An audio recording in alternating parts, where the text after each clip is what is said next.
Okay, good morning, pre-calculus.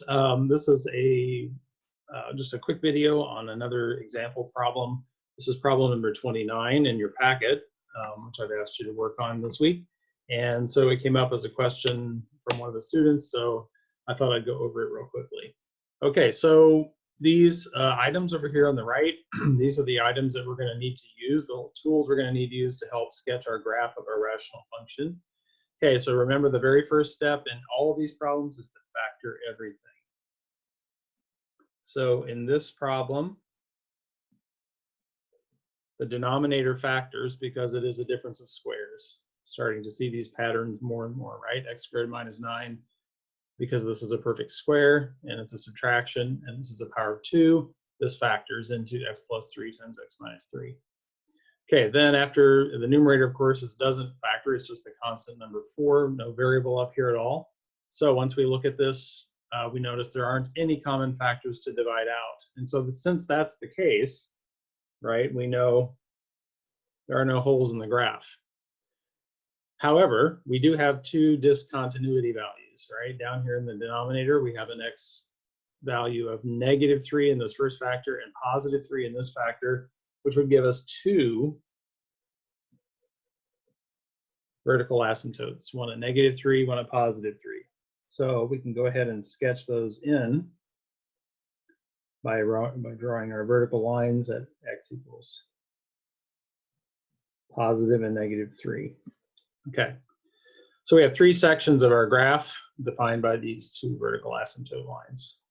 Okay, the horizontal asymptote, if you look back in your book, page 345, I believe, at the bottom, it's going to tell you how to find the horizontal asymptote when you have a situation like this. Okay, the thing you want to compare for horizontal asymptotes is the degree of the numerator and the degree of the denominator. So the denominator clearly has a degree of 2. But what about the numerator? What is the degree of the numerator? Well, you have to imagine there's a variable here, okay? And if I want to have the top of this function be equivalent to only the number 4, then that means the power on x would have to be 0. Because remember, anything to the power 0 is just the number 1. So what I have here in this rational function is a numerator with degree 0 and a denominator with degree 2. So if you look back at that little table at the bottom of page 345 in your book, it says that if the degree of the numerator is less than the degree of the denominator, then it has one horizontal asymptote at y equals 0, which is just the x-axis. Okay, so we do have a horizontal asymptote at the x-axis. We have two vertical asymptotes, and that divides up our region into basically 6 pieces. Okay, the vertical asymptotes can never be crossed because of this denominator equals 0, can't happen, right? The horizontal axis on some occasions can be crossed, and the only way to verify whether that happens here or not is to use this little t-chart, which we'll do here in a second. Okay, x-intercepts, we set the function equals 0, and remember for a fraction that just means when is the numerator equal 0?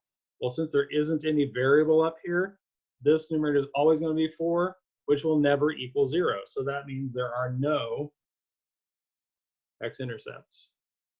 Okay, then the denominator, we do have a variable down here, but if we set x equals 0, that's how we find the y-intercept. So if we set x equals 0, we get 0 here. Sorry, no, we don't get 0 there. We get 4. Sorry, I'm looking at the wrong one. We get 4, and then the denominator, we get 0 plus 3 times 0 minus 3, which is -9. So the y-intercept is going to be at 0, comma, -4/9. Okay.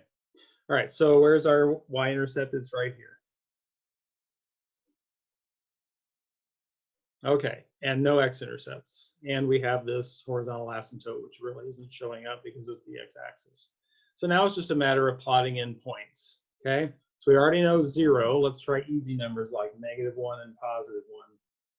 Okay, so I put a -1 in here.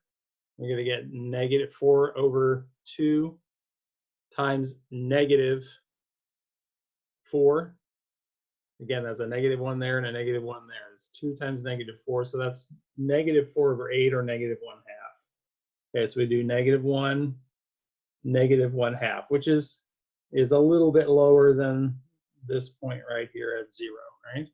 And if I put in a positive 1, I'm going to get the same thing because it's going to flip. I'm going to get 4 here and -2 here. So what we notice is that this is an even function. If you go back to your definitions from way back last semester, okay, even functions are functions where if I replace the x with -x, I get the same thing. Well, since this is squared, right, that's always going to be the same value whether I use plus or minus x. Okay, so it's even. So I already know that this thing is going to do this. And you can plug in more points in your xy table to verify that. Okay, so I know this is going to look like this. All right, what about over here? Now, because it's even, I only really have to look at one side. Because if I pick this side over here and I find out what's going on over here, since it's even, then I can just do the mirror image over here. Okay, even functions have symmetry around the y-axis. Okay, so let's pick some values, easy ones, like 4. Okay, so if I put a 4 in here, I get 4 plus 3 is 7, times 4 minus 3 is 1, so that's 4 over 7, positive. You're going to have to get comfortable with working with fractions, folks. Okay, so that's like a little more than a half.